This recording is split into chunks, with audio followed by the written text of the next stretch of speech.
Hello and welcome to Peaceful Rebellion. Today we are with Laura Heyton. Hello, Laura.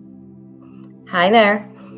And Laura and I are going to talk about something. I probably think I mentioned it on one of the videos about the Looking Glass project. And this is how we started talking when I mentioned another version of the Looking Glass project. So, Laura, do you want to tell us a little bit about yourself, just so that we understand where you're coming from? Sure. Yeah, thanks. I mean, first, thank you for reaching out and asking me to do this. You're welcome. It's quite an honor. I didn't expect that when I emailed you. I just felt very compelled to share what I felt I had sort of discovered through the process of shamanic journey and sort of channeling and deep meditation. But in terms of where, I'm kind of coming from in the world is, I have like a normal job like everybody. I'm in the healthcare profession, but over the past several years, I've been training as an energy healer and shamanic practitioner. Mm-hmm. And so that journey takes you pretty deep into, kind of like how do we really see reality? You have to sort of challenge your worldview on reality. And while everything's happening in the world at the same time, it's a pretty interesting time to be tuning into what is going on, right? And so, I'm not the kind of person who necessarily feels I'm an expert. What I presented to you is like an amalgamation of things I've shared with friends and bounced off of other practitioners. But it was just like the moment was right to sort of pull it all together and present it, because I felt like it needed to be a little bit of a warning or heads up from my point of view. Yeah. Okay then. So this started when I was talking about something I saw, which was this famous Looking Glass project, where they were able to look into the future and see all of these terrible futures that were coming. Yeah, and so much so that they didn't even bother looking anymore. They were just so confident that it was, the bad stuff was going to happen. And then Right. There's this supposed good group who were saying, well, we have to do something like 70 events have to happen, Right. or we're all doomed, So, yeah. So what's Which is highly suspicious, right? I don't like that. It's too much pressure. That's too much pressure. What's your take on it? What are you aware of with it? Because you mentioned the way that you've looked at it. What's your take? Well, I'll try and keep it quick. I mean, I'm not a physicist, so it's not like I really understand, the true like technology behind Looking Glass. But, everything I've heard is, my impression that I got shamanically from it.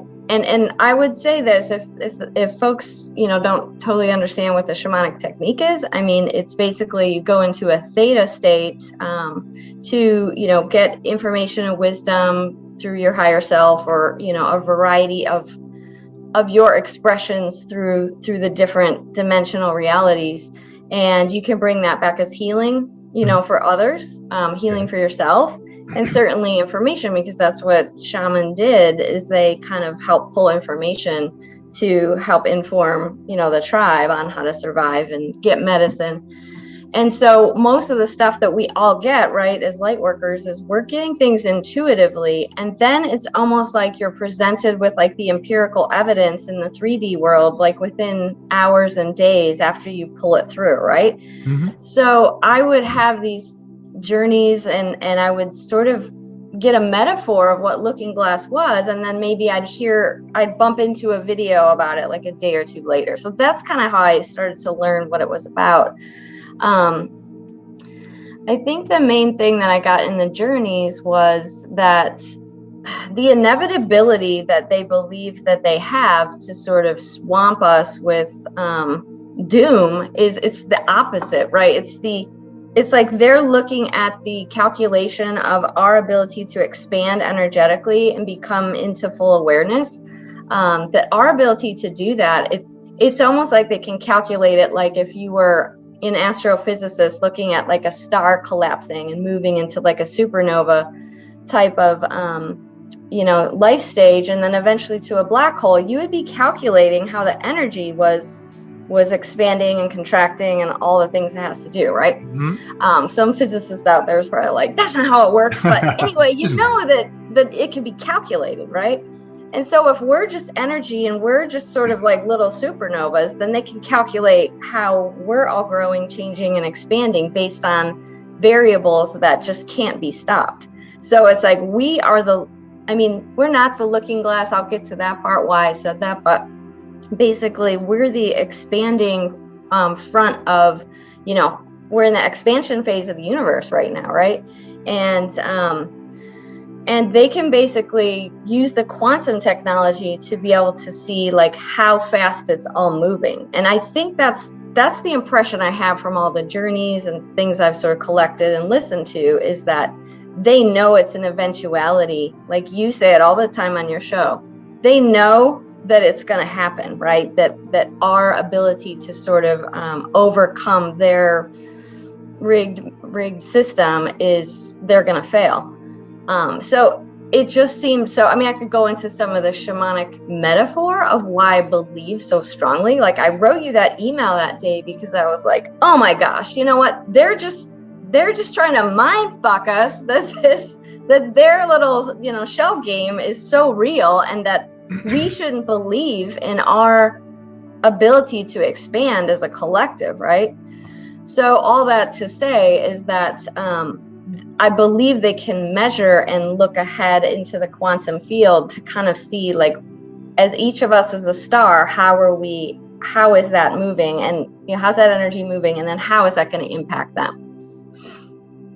And so I'll pause there in case I'm like ranting, but the point of it is that quantum lens that whatever technology they have, I believe they can just kind of look at our collective expansion and sort of see where it is and how they can slow it down. So if they are kind of coming out with any announcements to say like, oh, we've got this, we know that, we've kind of captured this, the humans are sort of our slaves forever kind of a thing. It's like the opposite of true. And in shamanic journey, I saw it like probably 8 or 9 times as sort of like a flood of information and sort of like love energy, wisdom, ancient healing, kind of coming through the Akashic. And it was streaming at such a strong level. It was just like washing away like the systems of evil in the world. And I particularly saw many, many times, and this is where, when we start to say things about systems of the world, just a little me sitting in my kitchen right now, like I'm caveating this with like, this was my shamanic metaphor. It doesn't mean it's going to be true, but sure. It was the flush that I saw was like flushing the evil out of like the Vatican and sort of like those systems that hold the mindset and the expansive capability of humans on that spiritual level. Like there are so many people who've done that hard work to kind of break out of these dogmatic systems, but a lot of people are still enraptured by it. Mm-hmm. And so flushing that out was like the first thing I saw. And a lot of us were in the flow of that stream, but other people were just like swirling around and trying to get their bearings, and they got trapped in these little side eddies where like they went to Disneyland and thought that was fun. And like, this is a metaphor, okay? Sounds a little crazy. And then as I looked upstream, I could see, like the metaphor of someone shining a light on me. And when they saw me, it was like, hey, you're not supposed to be there. What are you doing? It's like there was a moment of realization where, it was like being aware that we know that they exist and that we're watching them, that we could kind of see like how we're downstream of their impact. And then when I saw sort of like the Vatican get flushed, people would kind of sweep by, and then there would be these like dead black things in the water that was like the metaphor for stuff sort of being flushed out. So, sure. It's pretty thick and heavy, right? But as we unpack the metaphor, I think what we're doing is trying to learn the language of not the other side. Like what I mean is by like the wise ones that guide us, like your emissaries, and sort of how I see, the guidance that I work with is they speak to us almost like hieroglyphs are spoken, to the earth realm. It's like there's so many layers of metaphor that we're just starting to wake up and learn. Like how do we find our way in this multiverse, knowing all these little pieces? But on Earth, our mind just wants to polarize it and bring it out in like a clean, crisp theory, right? So hopefully the meaning of what I'm explaining makes sense, because I think that's part of it, is to convey it as clearly as we can, but also like we have to feel it. So I'll just stop there. Is that making sense? Sure, absolutely. Yeah. What's interesting is that on your shamanic journeys, what you're talking about are these metaphors that are presented to you. And when I'm connecting with the emissaries, they very often, I mean, sometimes they just give me words, but very often they give me tremendous metaphors that as you say, are very multi-layered. There's so many things that, you could take a metaphor and talk about it for an hour, Right. And I think that's, they have that from their perspective. We have the 3D perspective, unfortunately, don't we? Like, we're looking at everything, and when we get hit on the head, it hurts, Right.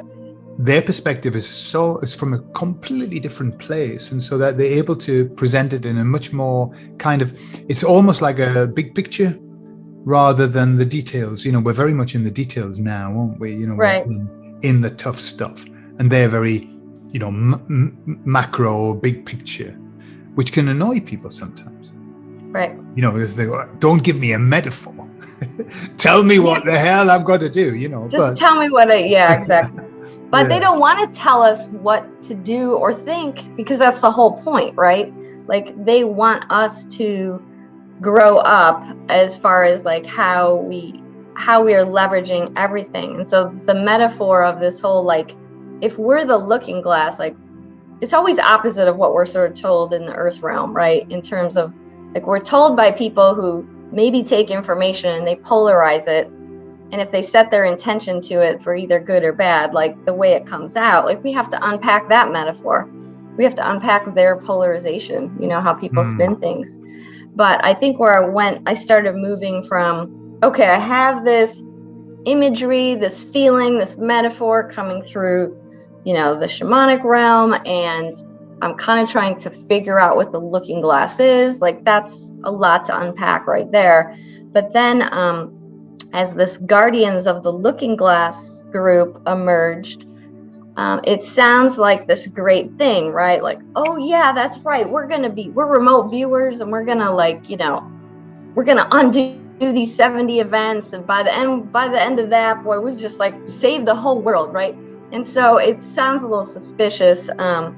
But as I listened to one of their videos, it's kind of creepy. It's like a voiceover. Yeah. And it's like steeped in all this, like, oh, if you unpack our codes, that's basically what, I don't know if you heard that one. Like, if you can decode this video, contact us, because that means how. Yeah, did he? Remote view, and we want to work with you, which to me is like a fishing trip. They're like fishing people out, right? Yeah. And what, I mean, I don't know if you caught the video that I talked about afterwards. I talked to the emissaries about it. When I was out running, they were telling me about the way that the looking glass, the idea, the principle of looking ahead with bad intentions, which is basically what we were doing. Looking ahead with bad intentions. What are you going to see? I mean, we're living in this tremendously diverse mesh of timelines, and so if you're coming from a place of really negative thought, that's what you're going to see. That's what you're going to manifest in this timeline. So really, it doesn't make that much sense to me that everything sounded fishy, and I liked your version better. Yeah, so I don't know if it's, like, we pull one little kind of thought out of the universe. I think the reason I also kind of stepped forward is after I heard that video, I was like, wait a minute. Okay, so they're going to try and fish out remote viewers, and, they want people to be working together to, work against the cabal, against these 70 events or whatever it is that they're trying to do. And I don't know, maybe they are using the right intent. I don't know, but I just got a creepy feeling. And when you get those creepy feelings, and then you work with your guidance and your own discernment, you're kind of like, yeah, okay. Sure. It's just a breadcrumb. It doesn't mean I have like the bold evidence to say, Sure. They don't. Sure. they're not working for the good, but the greater good. But it did make sense that if you're calculating the edge of this expansion and you can see how people are really kind of like we're moving past the narrative in so many ways, right? Like I think where we've been evolving is moving past the narrative and stepping into that power, that clear vision, that sort of open heart, that full like energetic alignment to really know like how do we manifest the world that we want to live in? And how do we do that as one person? How do we do that as a collective? When I heard this Guardians video, I was like, okay, it felt a little bit like a psyop where they're like, oh, well, if people are really stepping into this power, how do we just keep distracting them and pulling them off target? Yeah. You know, Laura, something that's very clear to me is that but we have two groups of people, two bands of people. We have those who are completely in waking hypnosis. Yeah. They're a done deal. They don't need, they just need to do the same old with them. Make sure they're watching the TV, tell them to be scared. Bob's your uncle. Right. They're not the challenge. We are the challenge because our group is constantly growing literally by the thousands each day, totally, by the millions. Yeah. We can feel it. Yeah, of course. We are growing. They are scared shitless by us. Yeah. And so I would, the feeling that I get is that at least 80%, if not more, of their attention is on bringing us down, making us fearful, keeping us distracted. Literally, they're using exactly the same technique as they've used with the sleepers, if you want to call them that, the waking zombies. Which is let's distract them and let's make them frightened. Yeah. Right. And just something I said about the looking glass and the negative intention. I was referring to the original people, the baddies, when they first set it up. Was the idea of looking to see, how was the future going to be? Every time they looked, it was bad, and they went, "Oh, well, we'll not bother anymore." Yeah. So obviously, it was bad every time because they had terrible intentions. No wonder it was bad. But we're in a place now where they must keep us distracted and fearful. And of course, you can see it now. If you, are you on Telegram? You're on Telegram, I would imagine. Yeah. We're all on Telegram. I can't live if I'm not on Telegram. If I'm not on Telegram, I don't know what's going on. Well, Telegram's beautiful, but I'm aware that they're aware that we use Telegram, and it's just, if you are not careful, you can bring your vibe down within 5 minutes on Telegram. Absolutely, yeah. If you're not careful. And, with this, and if you notice the system that they've always had, and they still use it now, which is not now, but in a couple of weeks. Not now, but soon. And they do this, with climate change, with everything. Not now, but really soon be frightened. And that's what they've been doing, with all of the thing, like with the WHO, this treaty that was, let's be frightened, and was everywhere. And everyone's going, oh my God, it's going to be the end. Yeah. And can't help it. So I think we need to be very careful about not coming. You were talking about stepping into your power, not stepping out of your power, not giving up your power, even if it's to somebody who you feel perhaps you should be able to trust. This information is being funneled into us by them because they're terrified. And of course, people are sharing it because we share everything. Of course we do. Yeah. But we've got to be careful now what we're sharing, because lots of you think, I look at some stuff and I think, wow, that's really so well done. Where did that come from? Who started that information off? It doesn't look like one of us. Our stuff is not normally super duper, and polished. It's like a bit rough and ready. A little raw, right. But sometimes polished stuff comes in and you go, polished stuff that's going, be frightened, be scared. Oh my God, look what's happened. So I think we've got to be really careful with that now. Yeah. I'm getting like a little time delay on this video, so hopefully. Okay. Well, I'm not noticing it this side anyway. Okay. Yeah, I'm just trying to respond to that. So, no, that makes sense, because I think that, that's where, we're trying not to be paranoid about what comes in, but so much of the information, like so much of these this mind fuckery that they do is, it's like you can feel it kind of hook into you. And I think I kind of mentioned that in the email, like it's almost like the intrusive, well, it's two things, right? It's like they're sending us, kind of like a like they're not hiding what they're doing, right? Mm-hmm. So we see it, but yeah, the folks that we know, everyone we know and love, there's still people that we know that don't know this yet, right? Like they're still blue pilled and they're really suffering. So, as frustrating as it is that we see people we know and love and the greater collective that doesn't want to wake up or hasn't woken up, it's like, I feel like, I've said normies, I've said muggles, I've said it all, right? Like I've said that. So I'm not going to act like, oh, I never say that stuff. But, I feel like just trying to be as compassionate. I feel like what we have to do too is like be really compassionate and then not be too afraid that like we're sort of like, we're not alone in this, right? Like it might be dwindling ranks a little bit on some level, but that's just what they want us to think, right? Sure. So as they are sort of hooking us with these really deep, survival-based stories, it's like we just have to sort of move away from that is with as much sort of sovereignty as we can, because the world that we're going to be building on, or the world that we're building, is kind of coming from like that just deep wisdom that has to kind of come through us as an individual. And then we can pair up with others that are sort of have a similar vision. Like we can't be resting on these systems anymore. And our psychology is built on believing that the whole world is good and that, the whole world is going to work and that it's working for my benefit, right? It's like, sure. If that's not what we're seeing, that is completely unraveling to the psyche of every single person on the planet, right?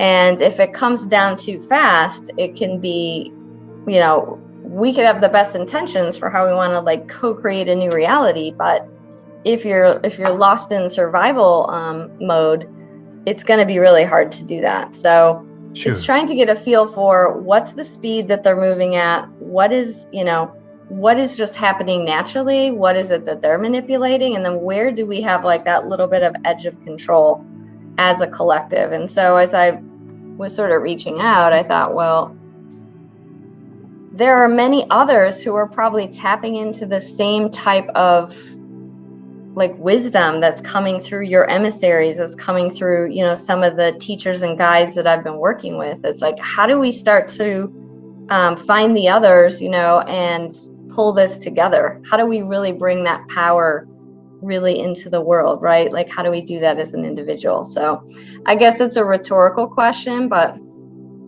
I happen to believe that some of the techniques that I've been training in and that many others have been training in is about like really getting those skills of clear vision, right? Like the clairsentience, the clairvoyance, all that. Like that is really our natural state, right? We know this. We know in all the wisdom traditions that all of those skills are really what we're meant to do, but they've been sort of suppressed and buried. And so they're coming out so strong right now. And it's like, we don't all know how to, we're just sort of like awkward teenagers a little bit like, oh, well, yeah, I feel like I can practice telepathy with my friends, but how do I really use that in the world,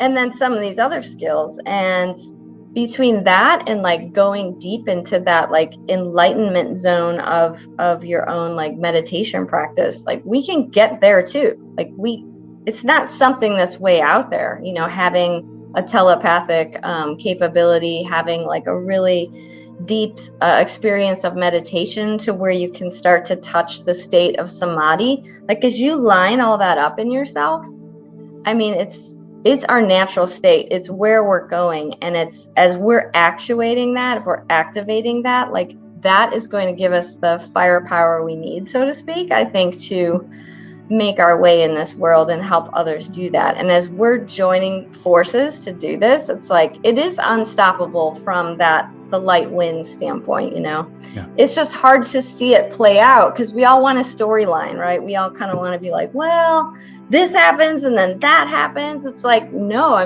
we're being pulled into the power of the present moment with those two capabilities, right? If you're going to be really highly acutely attuned as your psychic skills develop, and you're really deep into that like still point of your inner knowing, it's like you have to stay present. And then what's their tactic to get you off the present moment? Exactly what you said. And that sounds so simple, to just have the power of being present.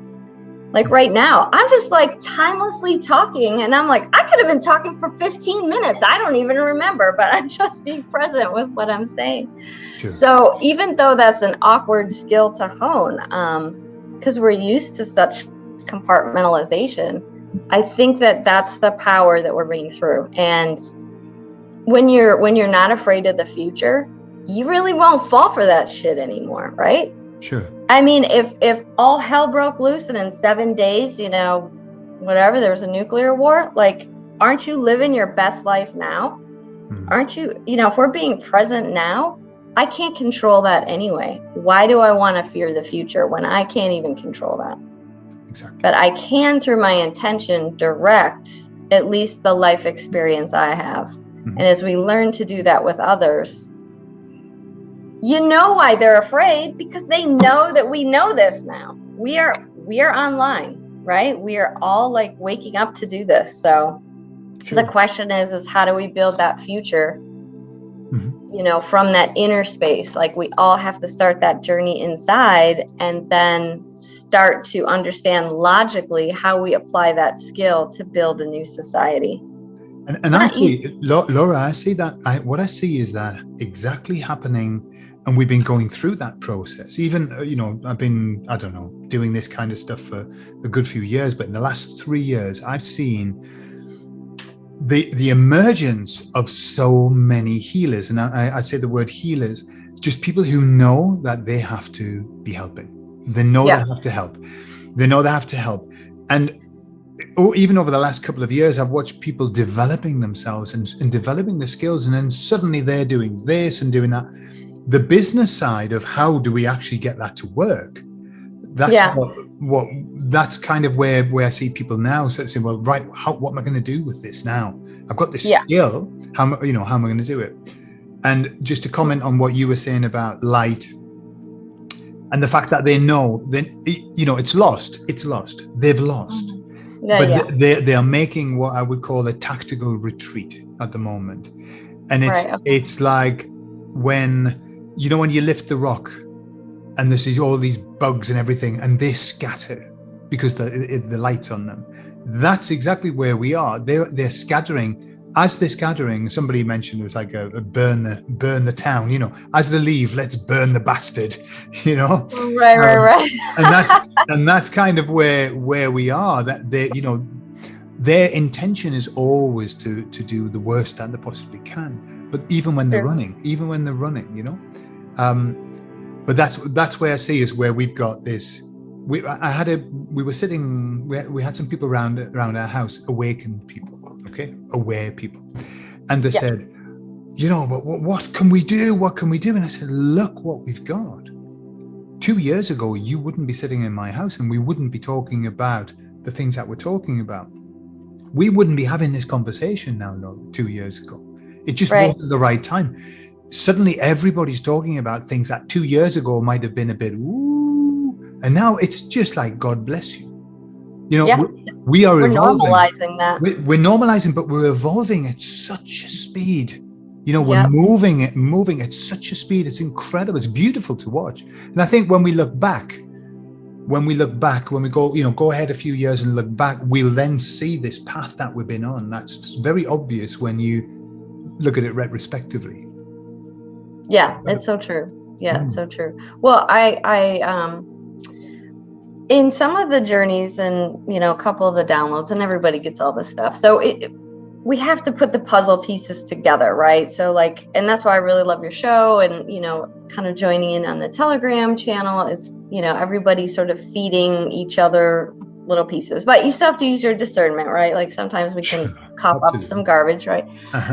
There's a difference between what we get that's like really pure, clear, and from the divine, and what is just kind of regurgitated and rehashed as like stuff we have to karmically unload, right? So, but that's what is so great about our human experience, is we're like blending all that together, and it can be a little confusing, but we're going to do the hard work to get in there and like figure it out, right? But it's not really a method, but it was sort of something that, my guide showed me about the evolutionary process of how we move from the awakening moment into building a better society. And it kind of comes from that principle of like the universe wants to know itself, so it wants us to be led into the most like expanded version of ourselves. And it basically moves from, you awaken, you get yourself in alignment, and then you start to move into the world with like a different sense of honor, right? Like you take on values and a code of honor that, your intention and alignment is just coming from your heart space, right? Like you are heart activated, and you understand that that's the only power you really have. You have power of intention, but the true power of like that compassion, that like deep flow of your pure heart, like that's the way you want to live in the world. And as you do that, like we know your vibration affects everything around you. And then you start to like impact the relationships around you, because then you see that your code of honor and your values, you're a shining light, and you attract the other shining lights. It's sort of like how we know energy works. It's like, it's just kind of all, the system picks itself up in its vibrational capacity. And so, these things start to manifest as permanent changes in the world, where you change your relationships with other people. As those systems change, then, we start to trust each other more. As we do that, our whole society starts to shift. As society shifts and it becomes a safer, more loving place, we're starting to be more creative and invent and like change our economic system, change, our food paradigm, where food, energy, and medicine become part of the commons. And then as like we're really free of the survival fear, we can really do great things as a human race, right? So it sounds a little pie in the sky, and maybe it takes 30, 50, 100 years to kind of go through that. But that expansive societal metaphor feels very solid. And I've been putting a lot of like intentional work into that. And then as I, kind of just I didn't do any research on this. It just sort of was coming through from the journeys and the meditations. Then I bumped into Michael Tellinger's work on contributionism. I don't know if you're familiar with his work, but he's working from like the Ubuntu. I don't know if I'm saying the word right, but it's one small village or one small town. I think, the African, sort of methodology of how they build community. And when you read that book, it's almost exactly like kind of that method of like coming from within, as within, so without. And it's a pretty decent blueprint to how we would really do it. And I know he's starting communities all over. He's working with people all over the world to do that. And so there's no accident that I am a landowner in the United States, and I run a farm, and, here I am kind of like stumbling into this work, like, oh, great. How do I do that in my community? So just, offer it, not that, I tapped into it because it exists and we're meant to discover it, just like everyone in the audience is tapping into these great ideas. So all that to say is like, you get this great idea, work on it, but it's probably going to mirror back to you out there. Someone's already putting some constructive thought into it. And so there's plenty of interfaces for us all to be bringing this new world through. We already are. It's already happening. We just have to believe, right? That believing is seeing paradigm. Sure. And like, I've had to switch my thinking on that. There's still parts of me that's like, maybe when I see evidence of it, I'll know it's real. And we do need that, right? We do need to be grounded that way. But to experiment with like, well, if I believe something could be true, and then I ask to for the guidance to manifest it correctly, to then see it manifest in the world and like watch it transform something for the better. Like that's the paradigm we're shifting into. And it's just the way I'm trying to align my life and really live that way. Yeah, that makes absolute sense. And I do believe that we're in, for what I see just in my personal life, in terms of how fast things manifest now compared to where it was 5 years ago.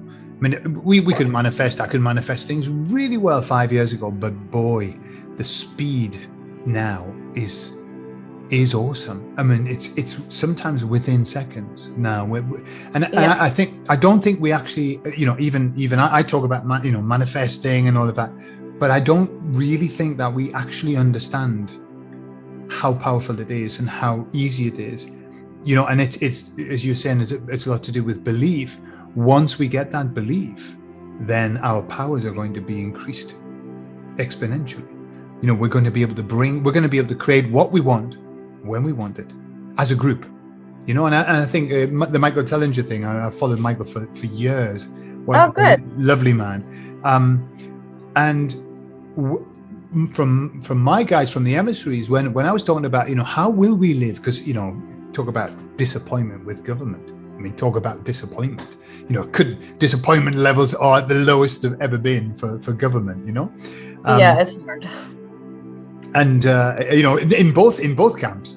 And I was asking, how are we going to move forward? How are we going to move forward? And they said exactly the same, that the future is self-governance. It's self-governance in small communities, where yes, this, there are some beautiful people who love us, who are taking care of the bigger things. But we take care of everything. We take care of everything, in our community. And I think that's going to be, it sounds like paradise to me. It sounds so beautiful. And what I'm aware of is, and I don't know what you think, Laura, but when I look at all of the group of people, the beautiful people that I'm surrounded with, all of these awakened people, part of the awakening is awakening, and then it's awakening to yourself, and actualizing yourself. Yeah. The people who are working on actualizing themselves, when we're together, all I can feel is this love, this tremendous love and acceptance of you, whatever, you think what you want, I think what I want, but I love you, Yeah, respecting the sovereignty of someone else. Yeah, and that's what I was, when I was thinking about this, these communities. Imagine a community of people who are working together, who all love one another and who accept one another and respect the sovereignty. How much could we get done? How much could we do? How much could we achieve? How many people? There wouldn't be anybody living without a house. There wouldn't be anybody living on the streets. There wouldn't be anybody without food to put in the mouth. Just wouldn't happen.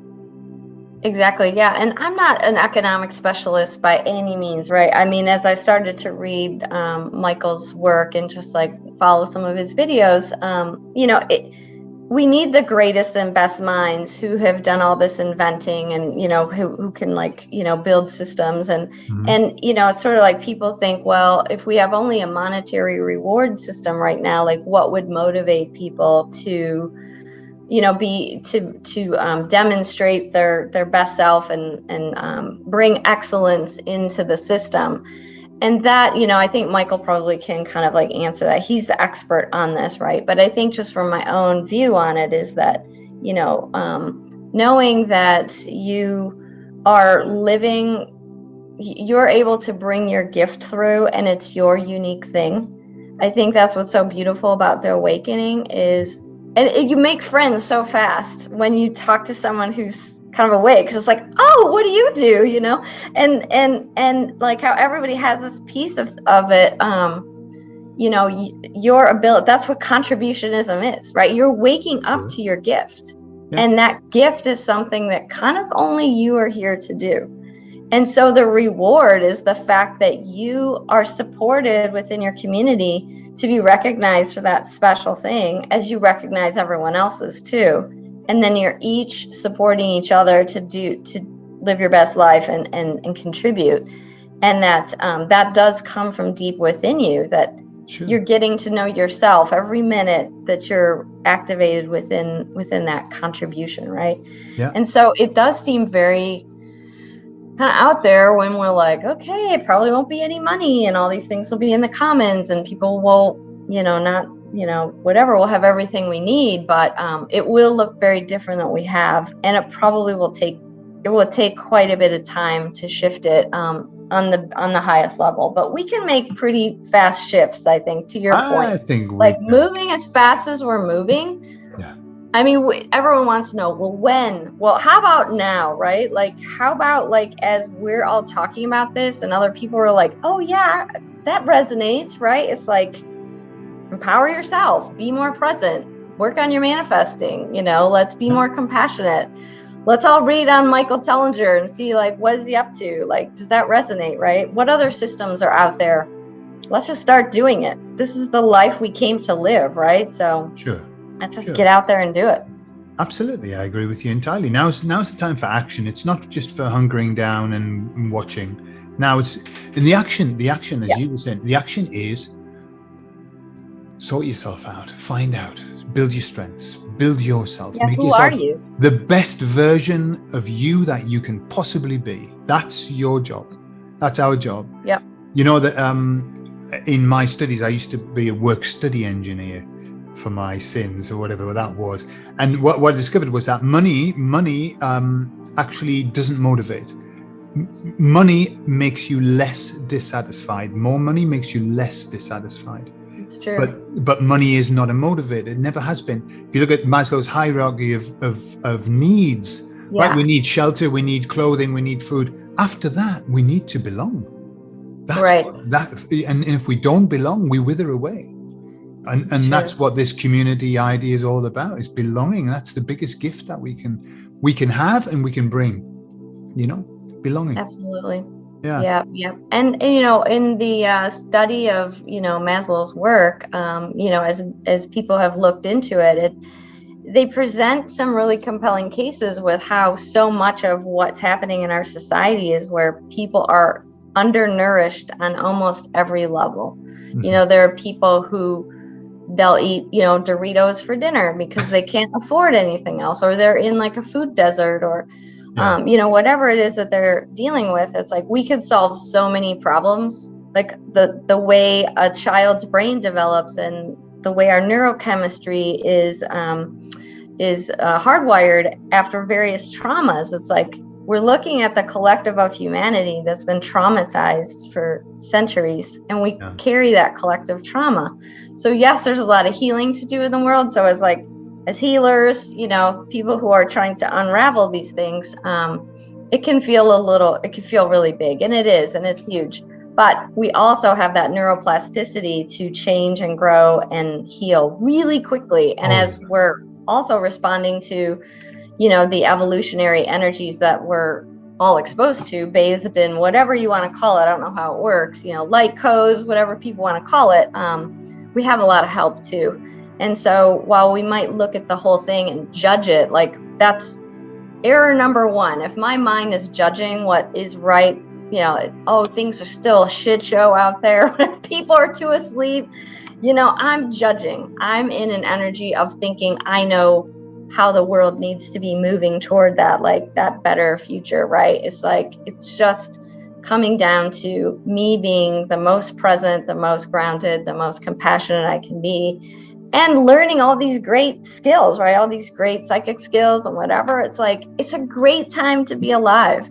And so, I'm happy to find the others, right? I'm excited about how people like you are pulling people together in these communities to kind of get us thinking about this stuff, get us connecting with each other, and just knowing we're not alone, knowing that we're all pretty excited about doing this, and there's a lot to be hopeful for, and we can't let all this other doom and gloom stuff weigh us down. We're living in the real world. We have to deal with that reality. We can't ignore it, but it's finding space for both and still bringing that hope through. And it's real, right? When you go into that deep meditation to sort of really understand who you truly are, it's like you have access to all the answers right then and there. And that's what the Egyptians, that's why they worship Thoth, is because they knew that how you bring wisdom is not about knowing it all and trying to remember it. It's about having the clear awareness in the present moment to get access to the information that you need. Yeah. And I think that that's the alignment that we're trying to get into, is not being in the past or the future so much, but really being in that present moment. Like Eckhart Tolle is the expert at that.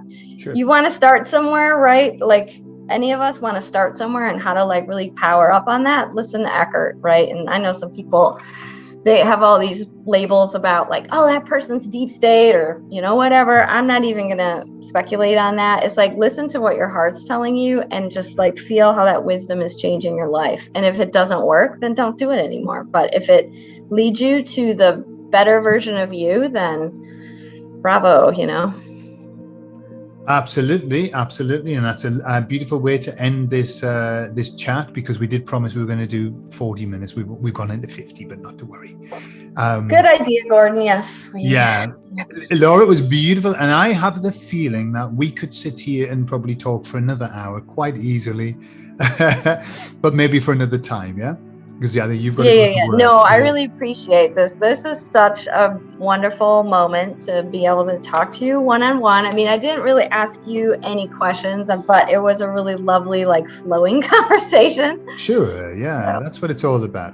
So maybe we can talk again in the future. Let's leave a little gap and see what on earth happens in the world, and then we can get back together and compare notes. Yeah. Yeah. Well, we can edit this part out, but one thing that I wanted to ask you is like how to get, where do we get appointments for like doing a hypnosis session with you? Okay. If you want to do a hypnosis session, you just have to send me an email and work out a time that works for both of us. Yeah. Okay. Yeah, okay. Yeah. Right. No, I appreciate the work that you do. It's amazing. I mean, it's so inspirational, and it's just fun listening, every day or whenever you post is like, that's right. I'm like getting ready for work usually by the time it posts for my time zone, and I'm just like, like fist pumping. I'm like, that's right, Gordon, you totally nailed it. Awesome. I love that. So I just think you bring it through in such clear terms, and it's easy for people to relate to. And you're on that cutting edge of it, of what we need to know. Sure, yeah. I mean, what just to finish, what I'm aware of is that something you were talking about, like getting in touch with our own wisdom. We know everything that we need to know. It's a case of accessing that information and accessing the higher self. What I'm aware of in my work that I do with hypnosis and everything is that not everybody's happy with that message. Why? Because it's not X, Y, and Z, and it's not sequential, and it's not clear and sharp. It's often quite macro and quite blurry and quite generalized and quite metaphorical. But that's the message. That is the truth. When you are receiving the information, why is it that so many of my clients say, "But I already knew that." You're right. The reason you already knew it is because your higher self's been telling you all of your life. So you just, it's not going to tell you anything new. It's only going to tell you the same stuff, And we've got to really start trusting these silent, quiet, whispery messages that we get, which are very simple, but profound. They're the ones that we've got to follow. Yeah. They're the ones. Anyway, we're getting off on another tangent, and we'll have to bring this to an end. Laura, thank you very much for the time you spent with us. And for your wisdom, and you're very, what's very clear is you're a very eloquent speaker, and you've done your work. I can hear you've done the work that allows you to be able to speak at the level that you do. So well done. Thank you so much, Gordon. I really appreciate it. And, as we're kind of closing up, just hopefully, people really have hope, because I think that it's not just hope is not thinking about the future. Hope is, kind of being knowing that you can show up with your power and that you can make a difference. That's how I would define hope. you know, and we're redefining what that really means. And Absolutely. the dynamic interface of how we are behaving right now is new, and it could be a little uncomfortable, but we're finding our way and we're finding our strength. So Absolutely. Thank you for shining your light. You're welcome. You're welcome. And we'll talk again, Laura. All right? All right. Thank you, You Gordon. have a great day. You too. Bye-bye. Bye-bye.